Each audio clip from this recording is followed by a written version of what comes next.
Olá, boa noite. Boa noite, bem-vindos. Está aberto o Angotic 2024, a quarta edição do maior evento internacional de Fórum Tecnológico no país. Decorre até o dia 15 deste mês. O ato de abertura foi prestigiado pelo Presidente da República, que na sua intervenção destacou o facto de cada vez mais angolanos estarem a beneficiar de internet, fruto dos investimentos no setor das telecomunicações. A taxa de adesão é de 33%, que corresponde a 11 milhões de angolanos. O presidente João Lourenço destacou o crescimento do setor de telecomunicações e tecnologia de informação, atribuindo ao investimento do governo que possibilitou que mais de 11 milhões de angolanos tenham acesso à internet. Durante a abertura do Angotic 2024, o presidente confirmou que esses investimentos resultaram no crescimento da rede de telefonia móvel de 2021 a 2023. No capítulo das redes de telefonia móvel, observou-se um crescimento significativo entre os anos 2021 a 2023, com um crescimento de 59,2% em termos de assinantes e uma taxa de penetração por 100 habitantes de 75%, correspondendo a um crescimento de 28,8% em igual período. Relativamente ao acesso à internet, o crescimento registrado é igualmente significativo e, no período em análise, o número de subscritores atingiu a cifra de 11.250.250, sendo que a taxa de penetração passou para 33%. João Lourenço também ressaltou a expansão da rede de fibra óptica terrestre como uma das infraestruturas fundamentais que fortaleceram o setor, anunciando planos para instalar mais de 2.000 quilómetros adicionais. De entre as infraestruturas fundamentais que passaram a reforçar o backbone nacional, somos a destacar a expansão da rede de fibra óptica terrestre, estando em preparação a instalação de cerca de mais 2.000 quilómetros, a adesão de Angola ao cabo submarino de fibra óptica 2 África, a consolidação do Programa Espacial Nacional com a comercialização da capacidade do satélite ANGOSAT 2, a preparação das condições técnicas para a instalação da televisão digital terrestre e a interligação do nosso país com os países fronteiriços via fibra óptica terrestre. No entanto, o presidente expressou preocupação com o baixo índice de penetração da internet em África, que representa apenas 37%. Em África, o índice de penetração da internet representa apenas 37%, que é um indicador baixo e, como tal, deve-se constituir numa preocupação de todos nós para que juntos possamos desenvolver ações para a reversão desta situação. Importa realçar que a nossa região é a que apresenta o maior índice de penetração de todo o continente. Apesar deste índice relativamente baixo de penetração da internet em África, registramos com agrado nos últimos anos um crescimento significativo do número de utilizadores da internet e que é superior à média de outros continentes. Após a abertura do Fórum Internacional de Tecnologias de Informação e Comunicação de Angola, João Lourenço visitou diversos stands expostos no Angotic 2024. Notícias no Girassol Jornal, edição de quinta-feira, ações que visam o empoderamento da mulher rapariga. 7 novas escolas em Luanda serão intervencionadas até dezembro. Desafios no setor da saúde, debates no 32º Conselho Consultivo, tiveram início hoje aqui na capital do país. Albinismo, Dia Internacional de Consciencialização, iniciativas na senda da celebração da data. Indústria extrativa, promoção da transparência, Angola celebra 2 anos de adesão à iniciativa. Energia e águas, Estados Unidos da América reforçam garantias de novos investimentos em Angola. Luanda foi hoje palco do 4º diálogo entre os dois países. Consternação. O país continua a render homenagem ao malogrado nacionalista e antigo primeiro-ministro de Angola, Fernando José de França Vandunen. Histórias e reflexões sobre os crescentes casos de violência sexual contra menores no país. A segunda reportagem especial no quadro O Berço. Atualidade internacional com um resumo dos principais assuntos que marcam o dia. Temos também o melhor do desporto. Bem-vindos ao Melhor da Informação.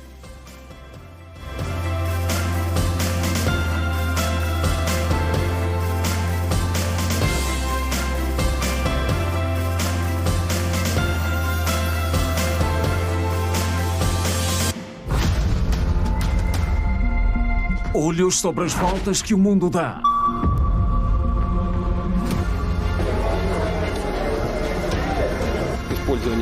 Make this promise. A velocidade do tempo. Superações históricas.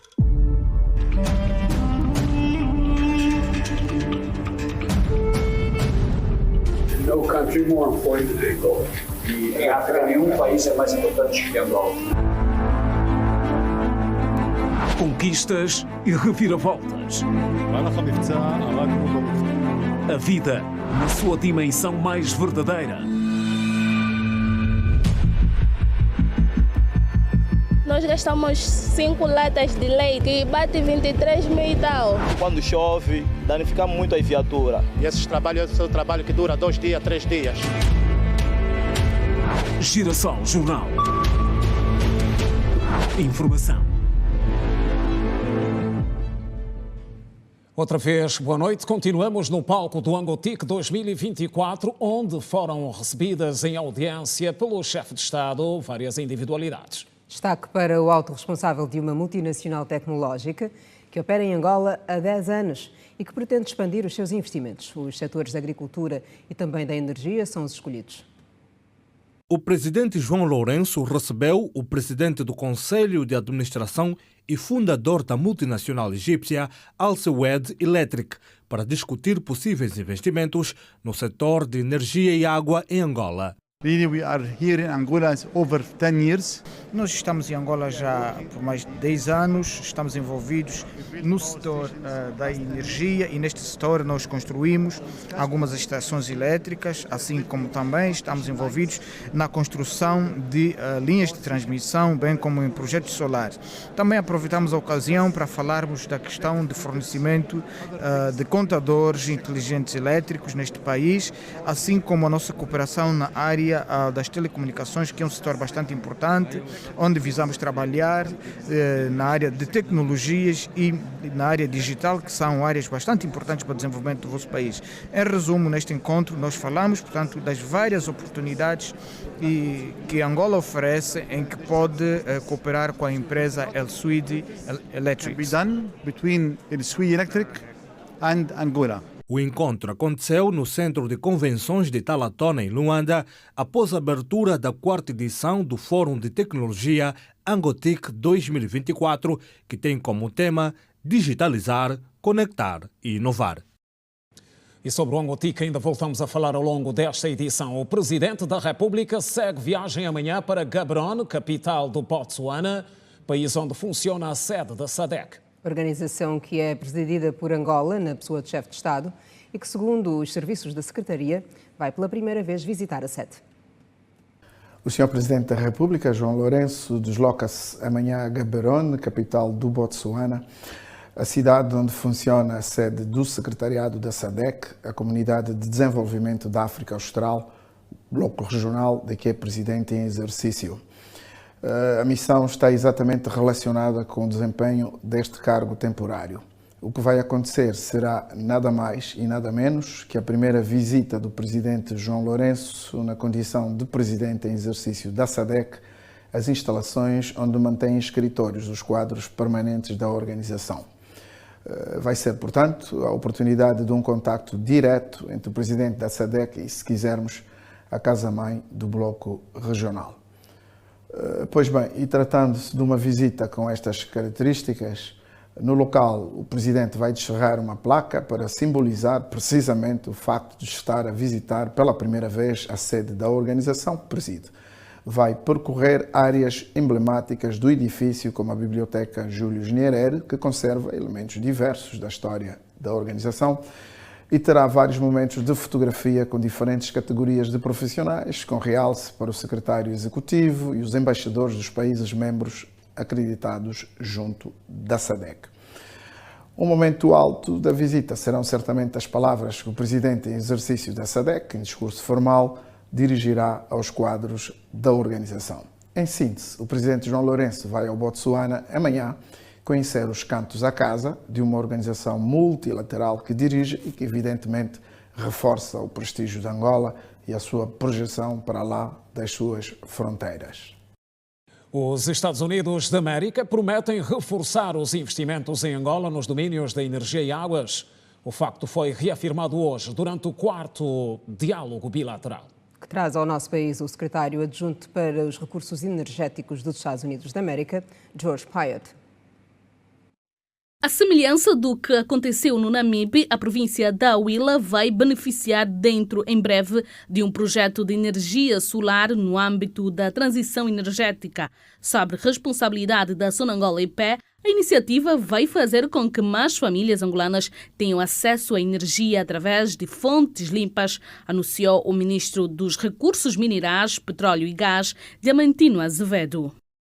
Nós, no setor de recursos minerais, essencialmente contamos com investimento privado, das empresas internacionais, né, que estão no nosso país e outras que queiram vir para o nosso país, e da nossa empresa nacional. É assim que a nossa empresa nacional, a Sonangol, já implementou um projeto de energia solar, no Caraculo, Namibe, em que já estão instalados 25 megawatts. Esse projeto tem uma segunda fase para mais 25 megawatts. Está previsto já um outro projeto de energia solar da Sonangol na Huila e iremos continuar nessa senda. Estamos a trabalhar nos biocombustíveis e são projetos do setor de petróleos no âmbito da transição energética, assim como os projetos dos minerais críticos para essa transição energética. Portanto, mais essencialmente, os nossos projetos são privados. O governante falava no 4º diálogo de segurança energética Angola-Estados Unidos. No encontro foram discutidos os objetivos e os ajustamentos políticos que visam o aumento da produção de hidrocarbonetos em Angola. O alinhamento está claro. Nós pretendemos não ficar de fora desta transição energética, mas, como disse, sempre tendo em conta a nossa própria estratégia, a nossa própria agenda e não imposição de agendas de terceiros. E aqui o que eu quero dizer é o seguinte: nós continuaremos a explorar os nossos hidrocarbonetos, mas o que estamos a fazer é cada vez explorá-los mais de forma mais limpa, descarbonizando, diminuindo a emissão de gases de estufa. Isso é que vamos fazer e continuar a promover as energias renováveis, continuar a promover a energia hídrica e os biocombustíveis. Da parte dos Estados Unidos da América, o diálogo reflete a cooperação histórica entre os dois países em questões energéticas. O investimento de Angola em energia limpa está a estabelecer rapidamente o país como líder em energia renovável em África, com um compromisso impressionante de assegurar que 70% da sua energia doméstica provém de fontes limpas.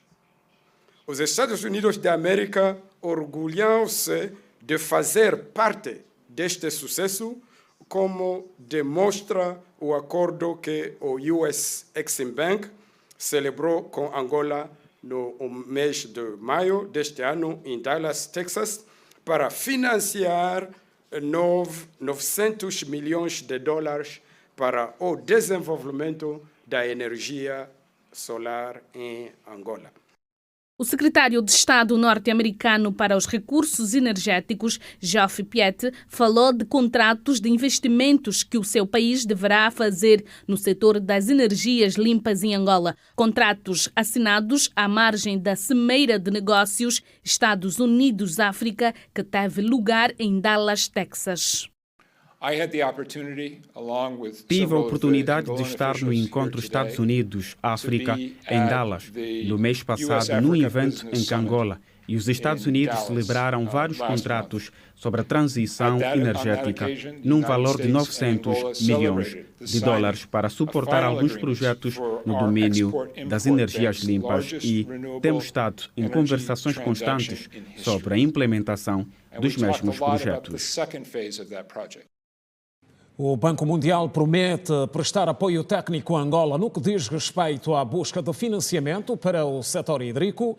A garantia foi dada pelo diretor da Organização para a Prática Global de Água. O responsável manteve um encontro nesta quarta-feira em Dushanbe, no Tajiquistão, com a vice-presidente da República de Angola, Esperança da Costa. Apesar de serem verificados progressos a nível das populações no que toca o acesso à água potável e ao saneamento básico, ainda existem desafios que o governo angolano e o Banco Mundial precisam de ultrapassar para se cumprir a Agenda 2030 sobre a água e saneamento.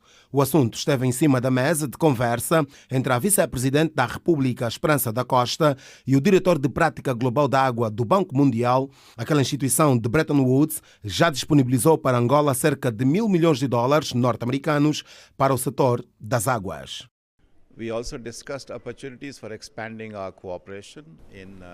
Nós conversamos também na possibilidade de estendermos os projetos, portanto, estendemos os projetos sempre olhando para a acessibilidade da água, apesar dos progressos que foram feitos em relação ao acesso da água a nível das populações em Angola, mas ainda acesso da água e saneamento, mas ainda existem praticamente alguns desafios em que queremos juntos o governo de Angola e o Banco Mundial para cumprir a Agenda de 2030 em relação à água e saneamento. No final da sua jornada no Tajiquistão, onde participou da terceira Conferência Internacional de Alto Nível sobre a Década Internacional de Ação Água para o Desenvolvimento Sustentável 2018-2028, Esperança da Costa manteve um encontro com o secretário de Estado do Vaticano, Cardeal Pietro Parolin. Na ocasião, a vice-presidente da República, em nome do chefe de Estado angolano, endereçou um convite ao Papa Francisco para visitar Angola. Finalmente, ela também fez o convite para o Vaticano, o Papa, fazer uma visita para Angola, e eu particularmente vou fazer chegar o convite. Espero que, não posso dizer quando, mas espero que em breve a visita vai acontecer. E depois de fazer a entrega de um convite do presidente João Lourenço, endereçado ao Papa, Esperança da Costa foi convidada a participar da COP15, a ter lugar no próximo ano no Zimbábue. Uma intenção manifestada pela secretária da Convenção sobre Zonas Úmidas, Musonda Mumba. No, thank you so much. I'm very excited to have met with Her Excellency, the Vice President of Angola. Convidei Sua Excelência, a Vice-Presidente da República, para participar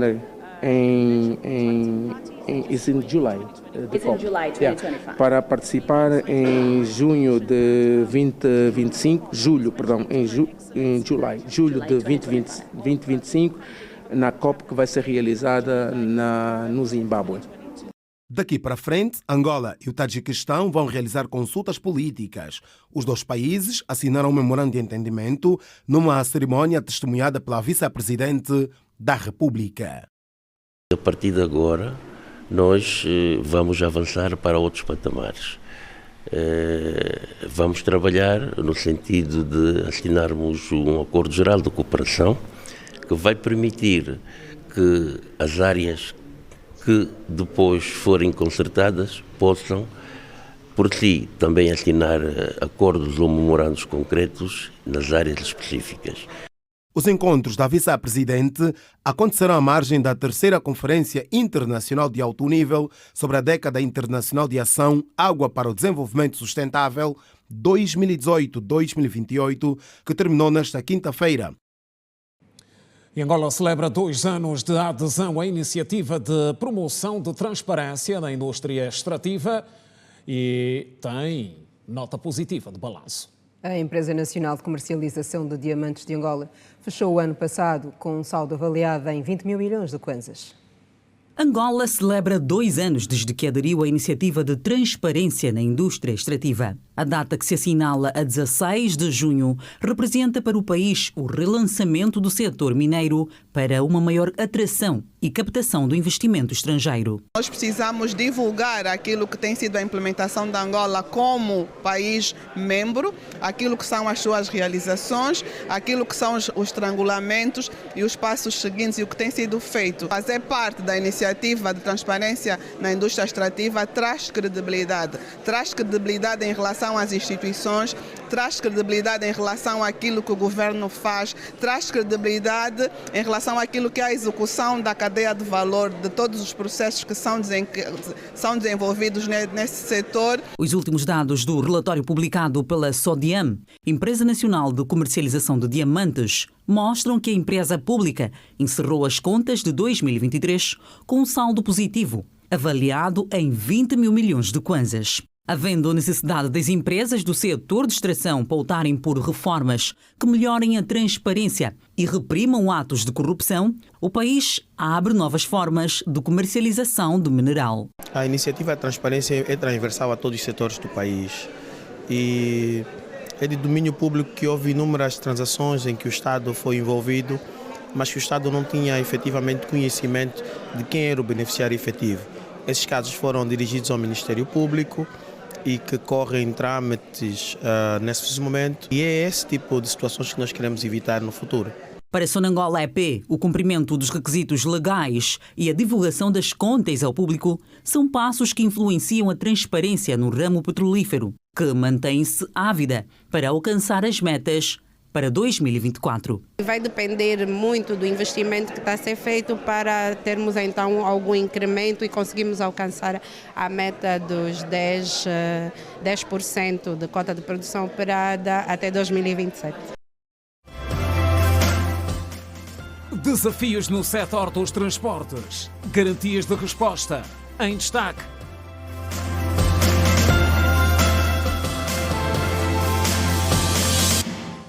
E é mais à frente, arrancou o 32º Conselho Consultivo do Ministério da Saúde. O evento tem as abordagens centradas na análise da proposta de lei do Sistema de Saúde.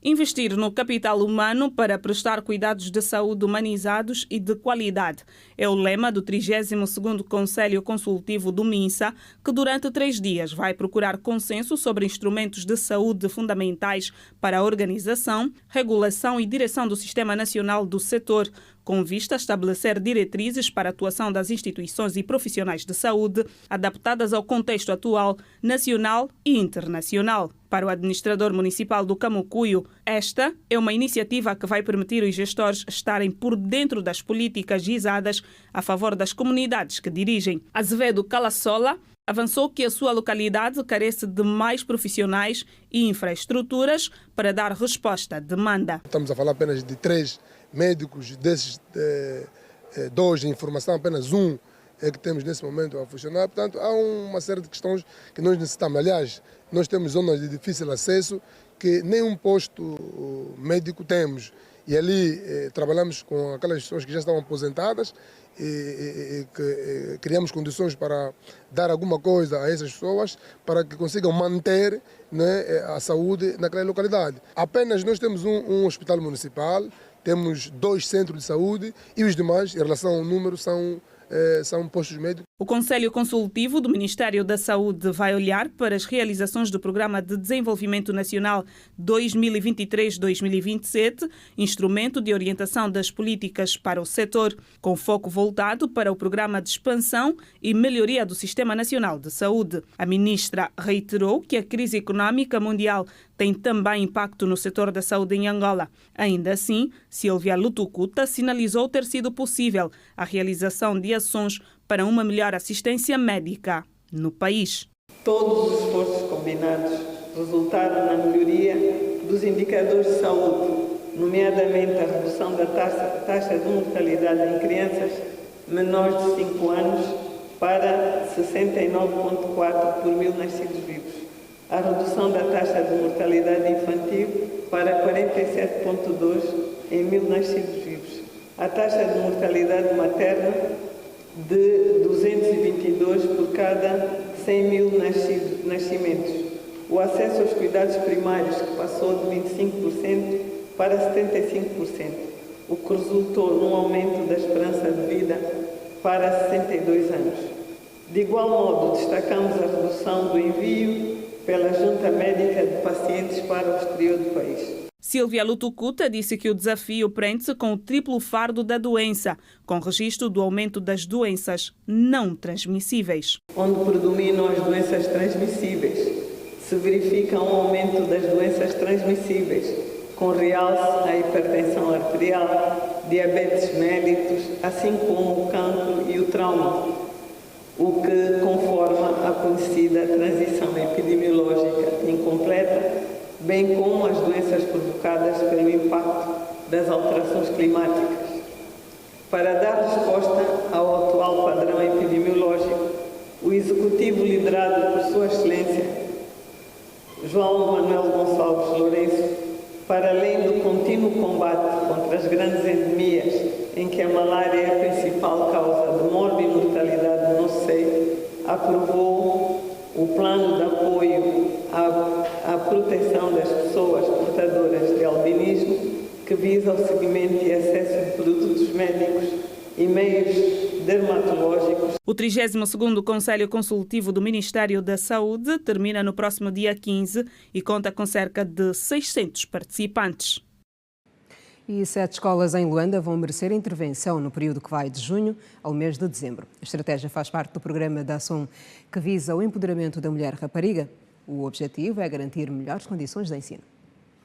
7 escolas serão reabilitadas no período de junho a dezembro deste ano e outras 55 serão construídas no âmbito da implementação do projeto de empoderamento da rapariga e aprendizagem para todos, designado PAT2, num financiamento do Banco Mundial. O Ministério da Educação promoveu o ato de assinatura e consignação da empreitada de reabilitação da escola número 1226, Ngolanzinga, na província de Luanda. Luanda, nas nossas estatísticas, tem mais de 1 milhão de crianças fora do sistema de ensino, o que nos tem criado inúmeras dificuldades e uma forte preocupação enquanto governo provincial e o Ministério da Educação, com certeza, para continuarmos a encontrar melhores soluções. E nisto, ao longo deste processo de gestão das escolas da província de Luanda,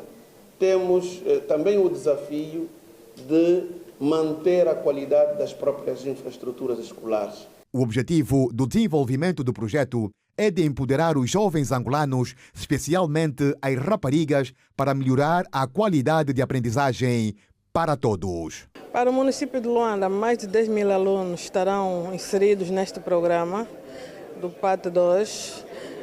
Serão 7 escolas, como já sabemos, né, que vão entrar em obras, e estes alunos serão distribuídos para as escolas mais próximas. Isto no primeiro trimestre de 2024-2025.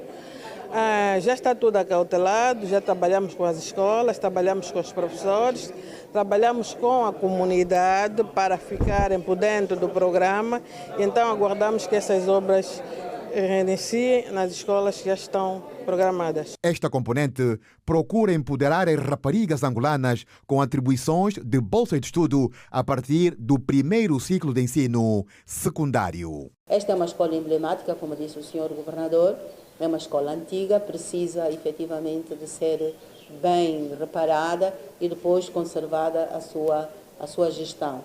Ao município de Luanda, particularmente, pedimos que efetivamente não se distancie. A obra não é do Ministério da Educação.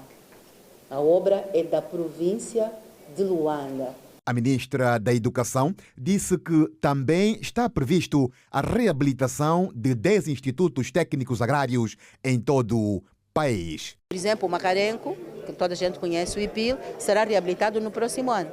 Portanto, algumas este ano vamos a reabilitar essas 7. No próximo ano vamos ver quais são as outras que vamos poder reabilitar. Mas o objetivo é reabilitar todas elas. São 10 escolas a nível do país, são os Institutos Técnicos Agrários, os chamados ITAs, que estão na província do Kwanza Sul, na província de Malás, do Kwanza Norte, do Kwanza Cubango, do Namibe, da Huila, do Bié, do Ambo, enfim. De todas essas províncias que têm institutos médios agrários vão ser também reabilitados para que elas possam funcionar da melhor forma e possam integrar, ser parte da produção agrária também. Segundo a diretora municipal da educação, os alunos dessas escolas a serem intervencionadas já foram devidamente distribuídos para outras unidades escolares. E voltamos ao assunto do dia. Na 4ª edição do Angotic estão expostas no evento soluções tecnológicas inovadoras que se destacam em vários domínios, com realce para a sustentabilidade ambiental. O número de expositores nacionais também aumentou. Em relação às edições anteriores, o evento é visto também como palco de facilitação de interação e troca de experiências entre empresas. O Centro de Convenções de Talatona esteve fervilhado com a consolidação da aguardada abertura do maior Fórum Internacional de Tecnologias, Comunicações e Inovação em Angola, Angotic 2024.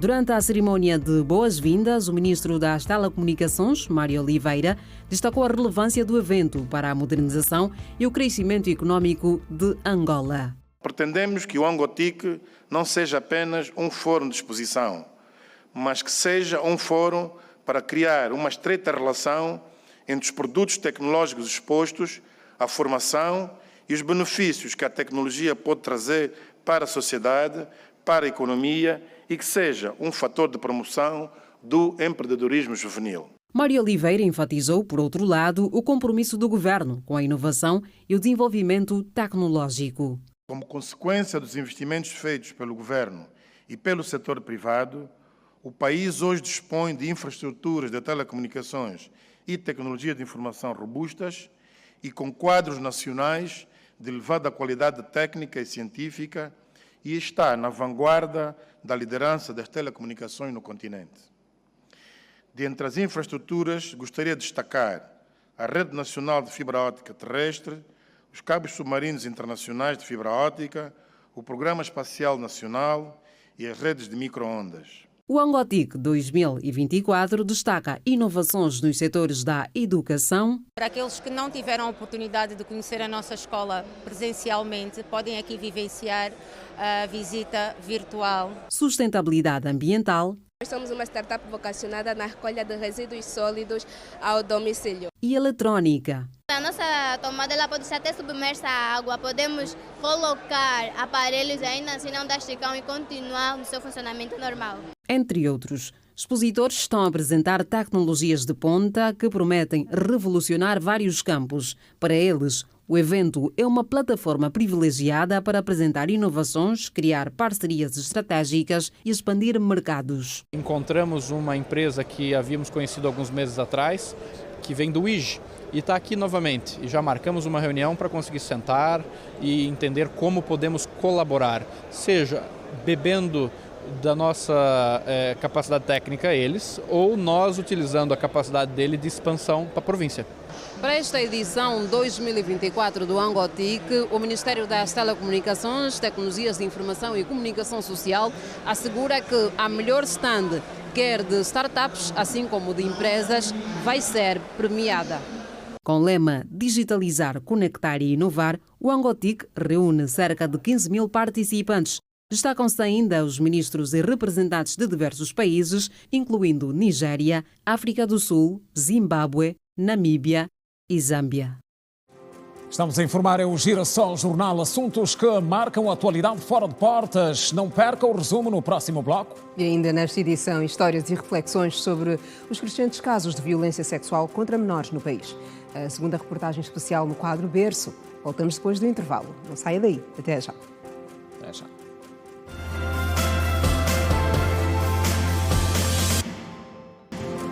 Regresso das notícias no Girassol. Jornal: ataque na República Democrática do Congo resulta em 25 mortos. O assunto mereceu destaque, está no resumo da atualidade internacional, cujo desenvolvimento acontece agora com a Janete Meio-Dia. Janete, bem-vinda de volta. Obrigada, Aquina. Boa noite. E Simão, boa noite também. Olá. Olá. Esse que nos acompanha, igualmente, boa noite. 25 pessoas morreram num ataque de supostos membros das Forças Democráticas Aliadas na província do Kivu do Norte, no leste da República Democrática do Congo. O ataque foi perpetrado nesta quarta-feira e, de acordo com o administrador do território de Lubero, os perpetradores do ataque também incendiaram várias casas. O responsável, que assegurou que as Forças Armadas estão no local para garantir a segurança da aldeia, afirmou também que várias pessoas fugiram em busca de segurança. Outras notas internacionais, confira já a seguir.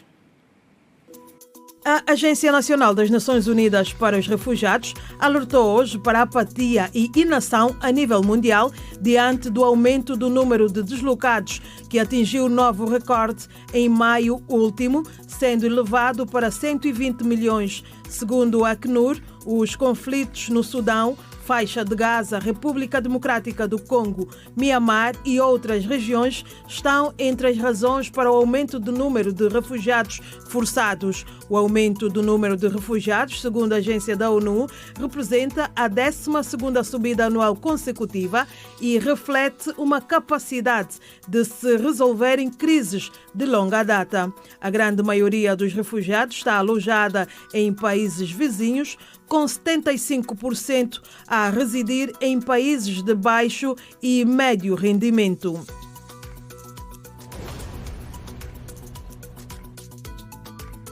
O número de mortos na faixa de Gaza subiu para mais de 37 mil, de acordo com a última atualização do Ministério da Saúde de Gaza, região sob controle do Hamas. Os dados indicam que 70% das vítimas mortais são mulheres e crianças, sendo que a esta altura mais de 10 mil corpos deverão estar sob os escombros. Ainda em consequência do conflito, mais de 85.037 pessoas ficaram feridas do lado palestiniano. O conflito, iniciado a 7 de outubro de 2023, causou quase 2 milhões de deslocados. O jornalista norte-americano detido pelas autoridades russas deverá ser julgado pelo crime de espionagem. A informação foi tornada pública pelo Ministério Público russo. Evan Gerskovich é acusado de ter recolhido informações sobre uma fábrica de tanques para a CIA e arrisca-se a uma pena de 20 anos de prisão. Entretanto, Evan rejeita as acusações de espionagem, tal como os Estados Unidos e o jornal em que trabalha.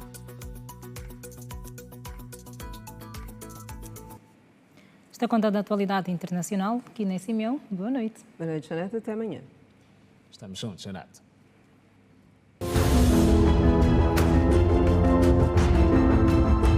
A perturbação afetiva que age no silêncio. Não queria estar perto da minha bebê. Eu ouvia chorar, era irritante. E da de mamãe era agoniante.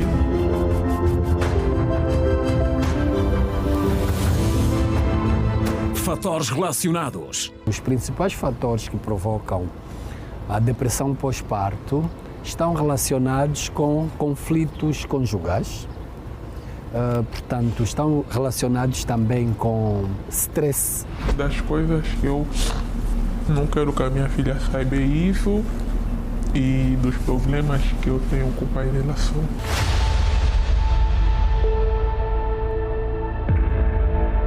Caminhos para contornar o perigo.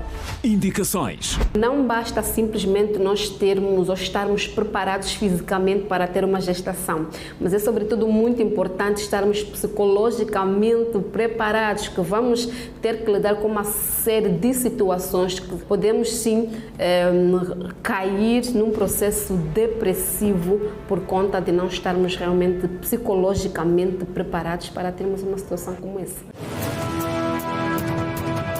A voz de especialistas. Depressão pós-parto. Exclusivo reportagem da semana. Plantação de árvores. Paixão nos dias de hoje. Retrato em destaque.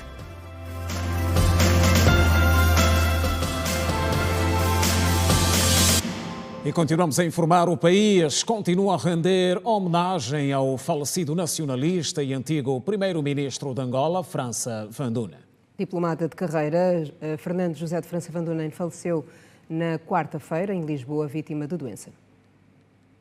Diplomata de carreira, França Van Dunen foi primeiro-ministro da República de Angola por 2 vezes. Primeiro entre 1991 e 1992. E depois, de 1996 a 1999, tendo sido também o primeiro presidente da Assembleia Nacional durante 4 anos, isso de 1992 a 1996, além de vice-presidente da União Africana e membro do Parlamento Pan-Africano. O presidente da Fundação Sagrada Esperança, Roberto de Almeida, considera que França Van Dunen foi um homem de uma conduta exemplar e com quem conversou várias vezes, sendo a última das quais há cerca de 2 anos, quando em Lisboa foi visitá-lo em sua residência, altura em que já se encontrava doente. O deputado e secretário do MPLA para Relações Internacionais, Manuel Augusto, diz que França Van Dunen esteve sempre comprometido com o país, daí que a sua partida se afigura como uma perda irreparável. E é uma perda irreparável, não no sentido vulgar do termo, mas no sentido real. Sabemos a importância que o camarada França Van Dunen teve nas várias etapas do nosso processo enquanto país, enquanto nação, e até o seu último suspiro ele foi dando a sua contribuição para que o nosso país se afirmasse como uma nação unida e como um Estado independente. Neste ambiente diplomático onde estamos, vale também lembrar o papel que o professor França Van Dunen teve no âmbito das relações internacionais da Angola com o mundo. Arlete Chimbinda, deputada da UNITA e terceira vice-presidente da Assembleia Nacional, coloca França Van Dunen no leque das figuras que contribuíram para a iniciação da democracia em Angola. Recebemos a triste notícia esta manhã do desaparecimento físico daquele que foi o primeiro presidente da Assembleia Nacional multipartidária. Com muita pena que perdemos este filho de Angola, que afinal deu o seu grande contributo também para o desenvolvimento do país e para os primeiros passos da democracia em Angola. Do vasto currículo de França Van Dunen consta igualmente os cargos de antigo embaixador de Angola em Portugal e na Bélgica e ainda nos Países Baixos, vice-ministro das Relações Exteriores, ministro da Justiça, professor catedrático e titular da Universidade Católica de Angola. França Van Dunen faleceu nesta quarta-feira em Lisboa, Portugal, aos 90 anos, vítima de doença. E da Assembleia Nacional recebemos uma nota de condolências por ocasião do passamento físico do nacionalista e ex-deputado do MPLA, França Van Dunen, a quem o Parlamento descreve como um destacado político, diplomata e académico. Que desde muito cedo abraçou os ideais de luta do povo angolano pela independência, liberdade e progresso social. Nesta hora de dor e luto, a Assembleia Nacional endereça à família enlutada as mais sentidas condolências. E o grupo parlamentar do MPLA diz que é com profunda dor e consternação que tomou conhecimento do passamento físico de França Van Dunen, um destacado político, diplomata e académico, que desde muito cedo abraçou os ideais de luta do povo angolano pela independência, liberdade e progresso social, endereça à família enlutada as mais sentidas condolências. E noutra nota, o presidente do Partido UNITA, Adalberto Costa Júnior, destaca o papel de França Van Dunen enquanto catedrático e, em nome de todos os membros, militantes e amigos simpatizantes do seu partido e em seu nome próprio, endereça os mais profundos sentimentos de pesar à família enlutada, na esperança de que Deus lhe conceda um eterno descanso. O Executivo reafirma que estão em curso ações que visam responder com a máxima urgência às preocupações do momento no setor dos transportes. Algumas dessas preocupações foram apresentadas pelos operadores ao Ministro de Estado para a Coordenação Económica. Andar de autocarro é uma realidade de boa parte da população luandense, ainda mais com a subida recente da corrida do táxi e as constantes rotas curtas efetuadas pelos conhecidos azuis e brancos.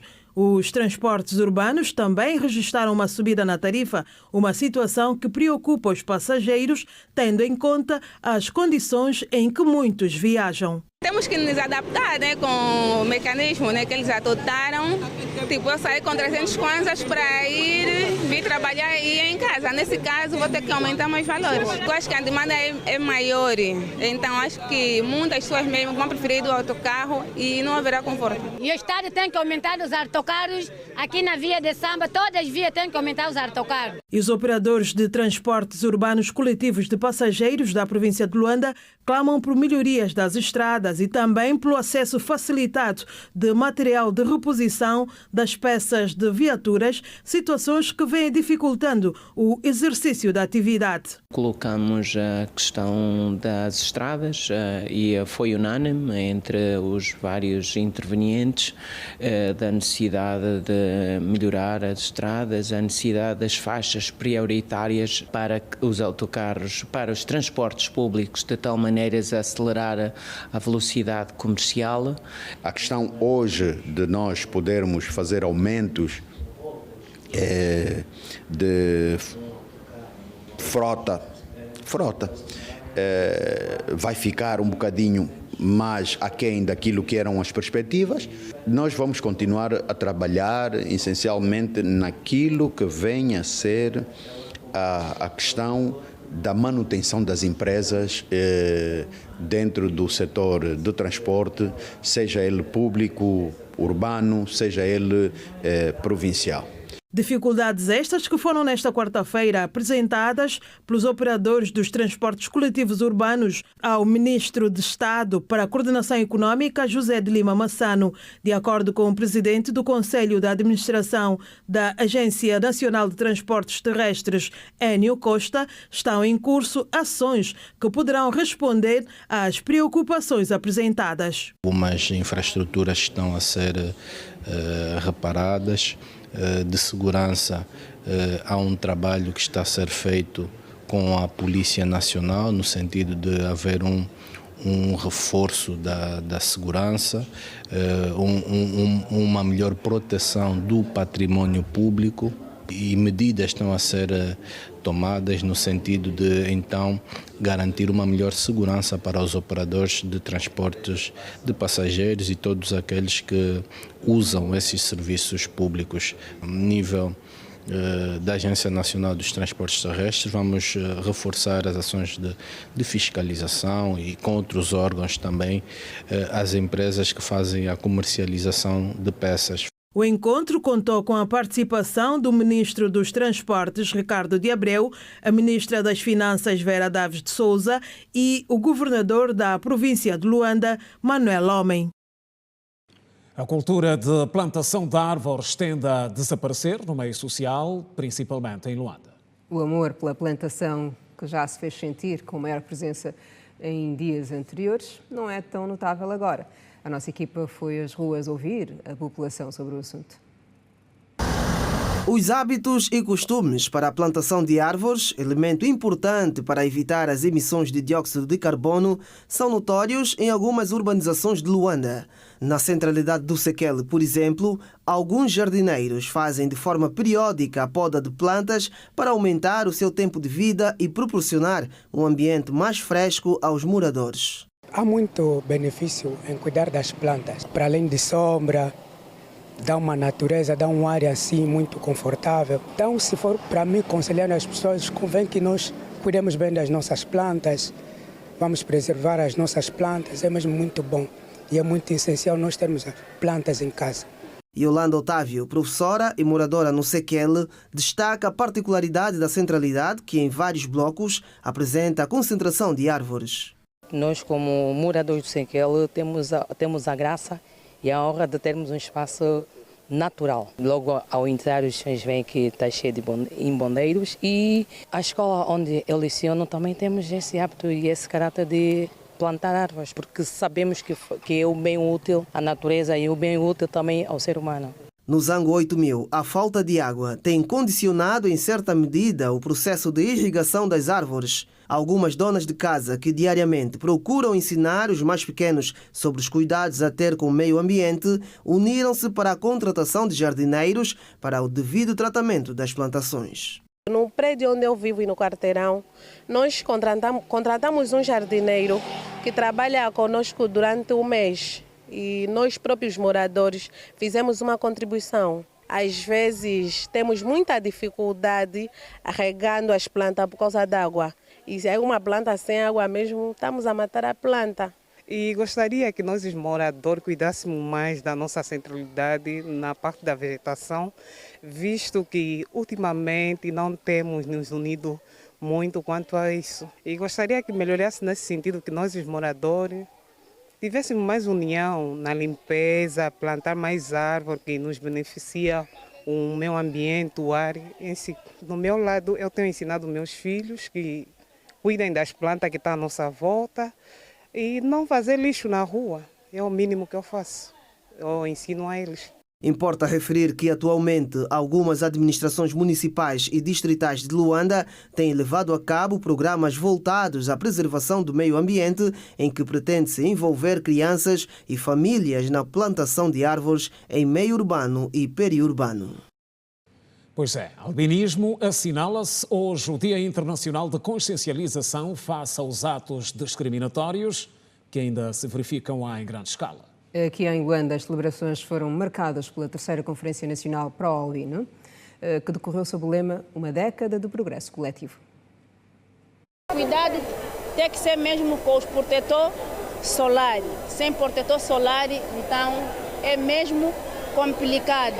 A Associação de Apoio dos Albinos de Angola controla mais de 2.000 pessoas com albinismo. A propósito do Dia da Consciencialização do Albinismo, decorreu em Luanda a 3ª Conferência Nacional Pro-Albino, sob o lema Uma década de progresso coletivo. O dia serviu para tratar de assuntos que afetam o dia a dia desta franja da sociedade. O dia de hoje, 13 de junho, para nós vimos que é um dia muito consagrado porque dá visibilidade às pessoas com o albinismo, atendendo em conta que a sociedade não conhecia a realidade das pessoas albinas.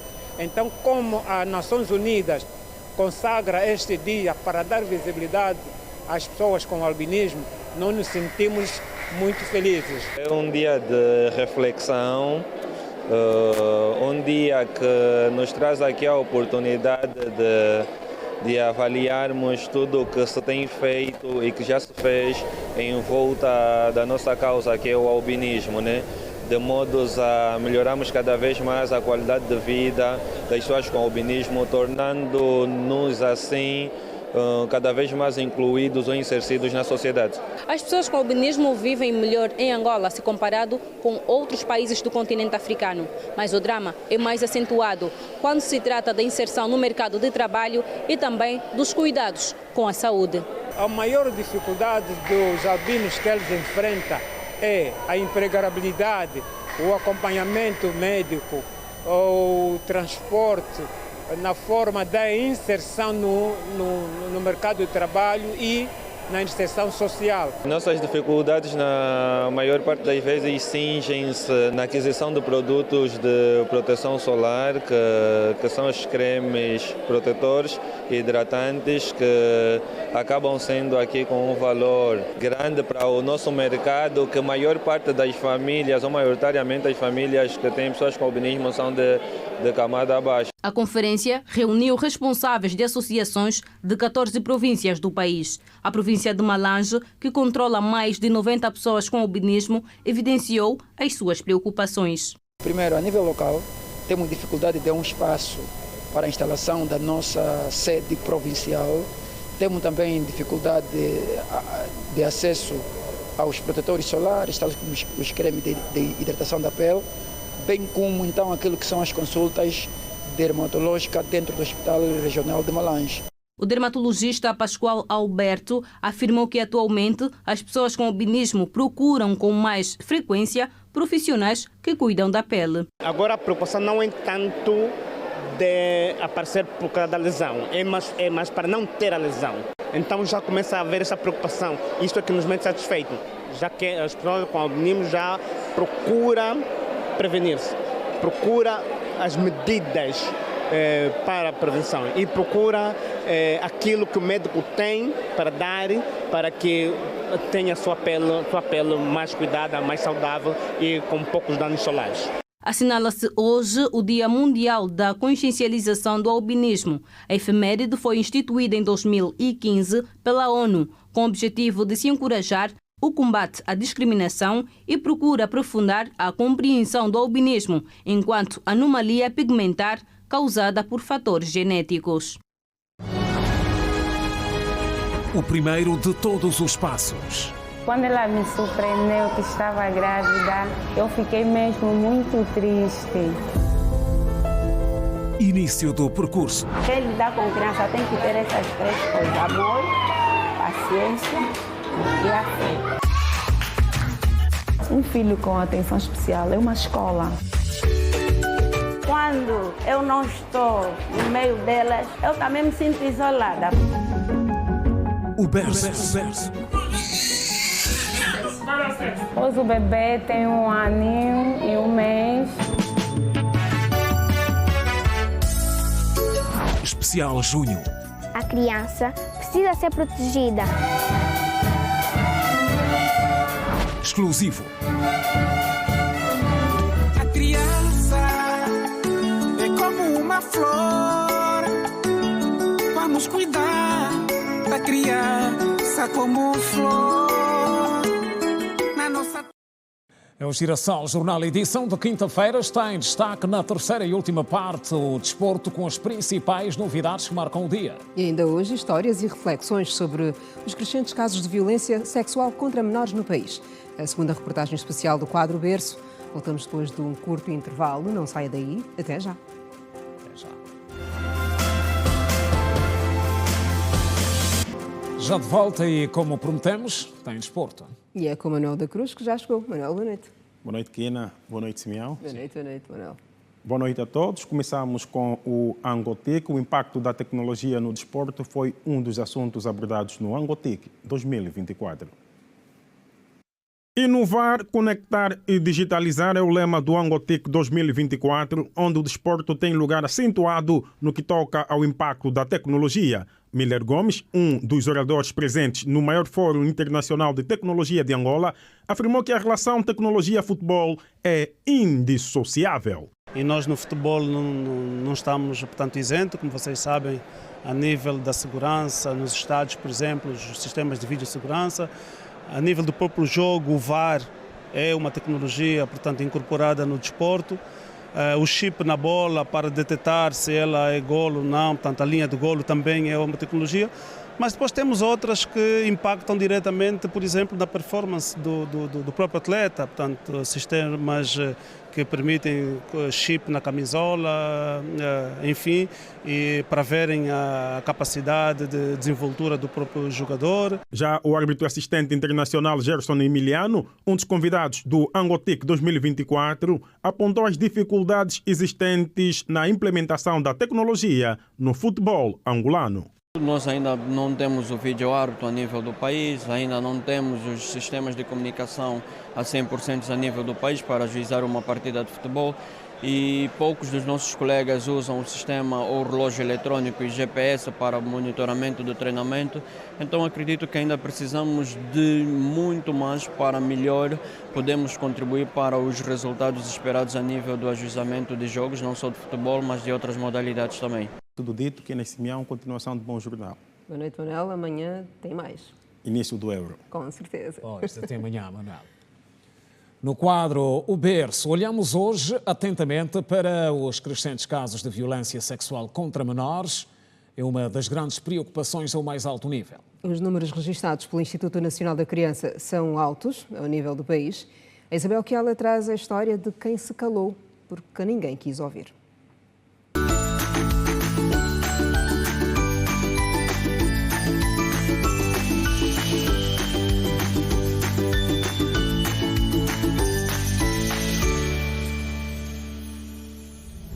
Só quando estudar, as bebês família.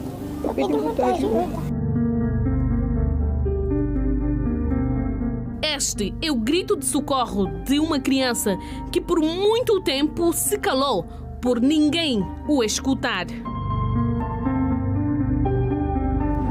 Meu pai foi preso e meu padrasto me violou. O meu pai, quando saiu preso, me trouxe aqui no centro. Ela foi violada sexualmente pelo seu padrasto.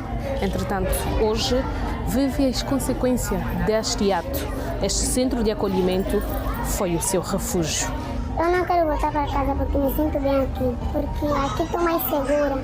O que eu mais gosto de fazer aqui no centro, fazer curso, ajudar as crianças a fazer também a tarefa de casa, arrumar, fazer trabalho de casa, estudar. Diariamente, pelo mundo, muitas crianças são violentadas sexualmente. O que mais chama a atenção é que cresce consideravelmente os casos em que a violência é protagonizada no seio familiar e por aqueles que, à partida, tinham a missão de proteger os mais pequenos. Por cá, os números registrados pelo Instituto Nacional da Criança só no primeiro trimestre deste ano são assustadores. A nossa grande preocupação é que ela acontece no seio da família. Aquele que devia proteger é ele que abusa a criança. Temos muitos casos. Nós estamos agora, só no nosso relatório do primeiro trimestre, janeiro, fevereiro, março, nós já estamos com um número aproximado de 200 casos. Nós temos hoje uma média de 20 casos por semana de crianças abusadas sexualmente. De 20 casos por semana. Os nossos relatos semanais nos dão 20 casos. E se nós olharmos, se um mês tem mais ou menos 4 semanas, nós estamos a falar uma média de 80 a 90 crianças a serem abusadas por mês. Então nós temos ainda muitos desafios. Uma criança que sofre violência sexual está sujeita a muitas consequências na sua vida futura. Mas é muito visível o estrago não só físico, mas ao mesmo tempo o estrago psicológico, o estrago emocional. Olhamos para uma jovem adulta e dizer: eu não quero me casar, eu não quero ter filhos, eu odeio todos os homens, eu quero ser juíza para colocar essas pessoas, usando um nome muito forte, na cadeia. Então, é realmente muito doloroso falar disso, mas nós olhamos como criança, uma criança que se não tiver o apoio psicológico, emocional, familiar, até mesmo social como tal, no momento, acaba sendo muito difícil para ela. Eu já vi muitas crianças que acabaram ficando com depressão, inclusive adultos, e tirando a própria vida por conta disso, porque achavam que aquilo que passaram foi tão injusto com elas e que não tinham mais algum objetivo na vida para viver. E a solução que acharam foi exatamente tirar as próprias vidas. Anteriormente tínhamos a dificuldade de poder verificar-se porque o legislador apenas via a violação sexual como a introdução forçosa. Hoje o nosso legislador não vê apenas isso, apenas como a introdução forçosa do pênis na vagina do menor, porque hoje conseguimos vislumbrar que até meninos podem ser violentados, não é? Então o nosso legislador anteriormente não tinha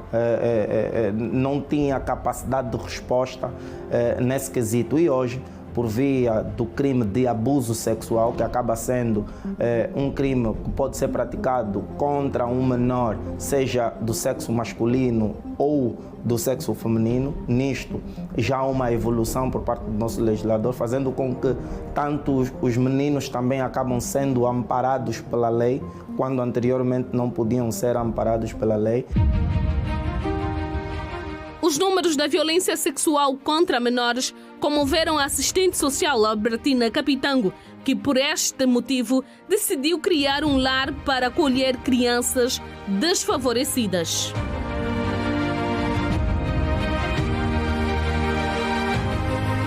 Atualmente estamos a trabalhar com 87 crianças, temos 16 crianças internas e temos, a maioria são externas, são crianças ao redor da comunidade. Cada história que vem aqui do género, eu sinto uma revolta porque sei que eles não têm noção quanto estão a destruir a mente desta criança. Não têm noção quanto estão a atrapalhar o destino e o futuro desta criança. Eu me abordo com esse tipo de situação, eu já começo a ver que essa criança que eu recebi no orfanato, se eu não trabalhar de uma determinada forma, essa criança vai continuar doente, vai continuar a sofrer.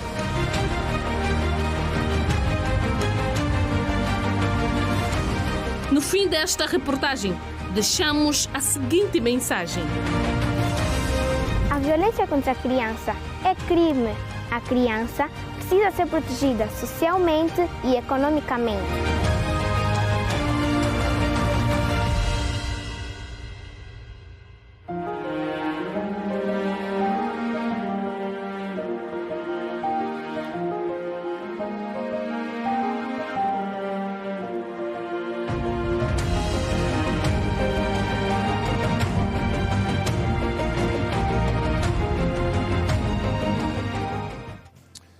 O berço é para ver ao longo do mês de junho aqui no Geração Jornal.